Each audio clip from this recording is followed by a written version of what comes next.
The airport was a swirling chaos of movement and noise. Passengers rushing to their gates, rolling suitcases clattering against tile, announcements crackling over the intercom. The smell of stale coffee and overpriced fast food hung in the air. It was just another busy day at Hartsfield-Jackson International, a place where nobody had time to slow down. Mark Reeves stood at the check-in counter, gripping his ticket with a steady hand. He had been through places far more chaotic than this. War zones, military bases on foreign soil. But somehow, the disconnected, impersonal nature of an airport always made him feel like a stranger in his own country. At 62, he still stood tall, though the years had carved deep lines into his weathered face. His gray beard was neatly trimmed, and his Marine-issued duffel bag, though worn, sat squarely on his shoulder like it belonged there. A small U.S. Marine Corps pin gleamed on the lapel of his old jacket. He approached the counter and waited patiently. Behind the desk stood Brett Calloway, a wiry man in his late 30s, a cheap gold name tag pinned to his uniform. He was in the middle of half-heartedly checking his phone, while an older couple struggled with their boarding passes. Mark exhaled, keeping his patience. He had fought for this country, served through wars, lost men who would never get to stand in an airport again. He could wait a few more minutes. Finally, the couple shuffled away, and it was his turn. He stepped forward and placed his ticket on the counter. Brett barely glanced up. ID? Mark reached into his jacket, pulling out his military ID along with his driver's license. Brett took the cards with zero urgency, eyeing them lazily before sliding them back across the counter. Flying economy? Brett asked, still not making eye contact. No, Mark said evenly. I booked priority boarding, veteran status. Brett snorted softly, the kind of laugh that wasn't meant to be friendly. He shook his head. Yeah, okay. Mark tilted his head slightly, watching him now. Is there a problem? Brett tapped a few keys on his keyboard, his jaw tight, his fake politeness wearing thin.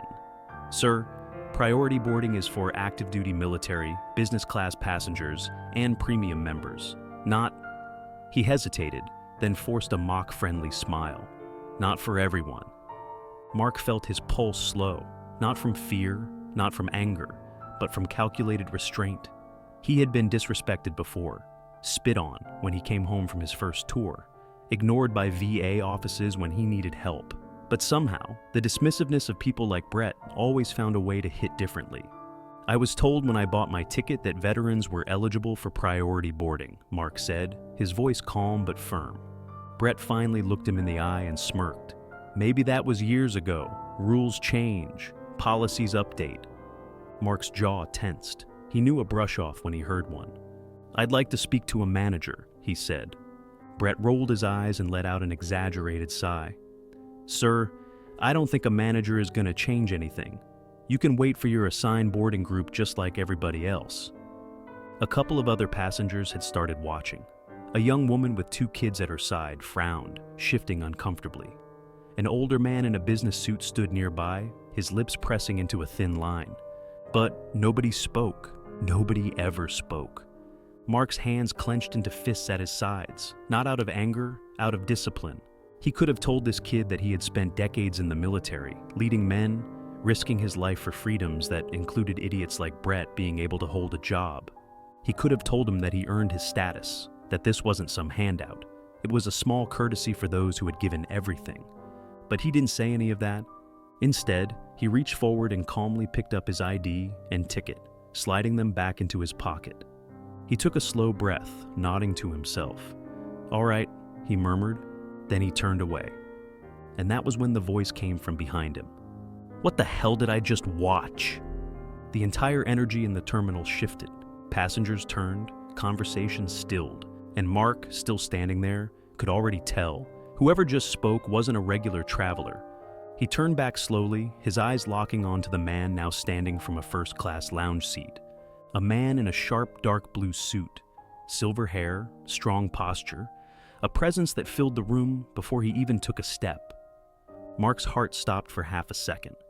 Because he knew that face. Everyone in the military knew that face. General Thomas Whitaker, a 4-star general, one of the highest-ranking officers in the U.S. military. And right now, he was walking straight toward them. Brett's smug grin vanished instantly. The air in the terminal had suddenly turned ice cold. Passengers were already pulling out their phones, sensing something important was about to happen. Whitaker stopped at the check-in counter, looking between Brett and Mark before settling his piercing gaze on the security guard. His voice was steady, controlled, but filled with something dangerous. "I just watched you disrespect a decorated veteran in front of an entire airport."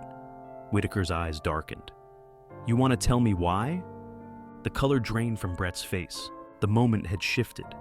And suddenly, he wasn't the one in control anymore.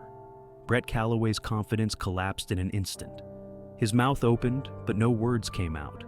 The smooth arrogance, the smug dismissiveness, it all vanished the moment General Whitaker stepped forward. The entire terminal had gone silent. Travelers had stopped mid-step, eyes locked onto the scene unfolding before them.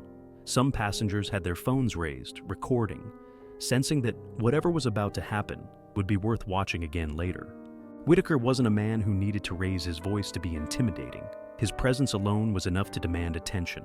His uniform may have been replaced by a tailored suit, but his bearing was unmistakable. This was a man who had commanded thousands, a man who had seen war, led soldiers, made decisions that altered history. And right now, he was staring down a low-level airport employee who had made the worst mistake of his career. "I asked you a question," Whitaker said, his voice like cold iron. "Did I just watch you publicly humiliate a U.S. veteran because you assumed he didn't belong?"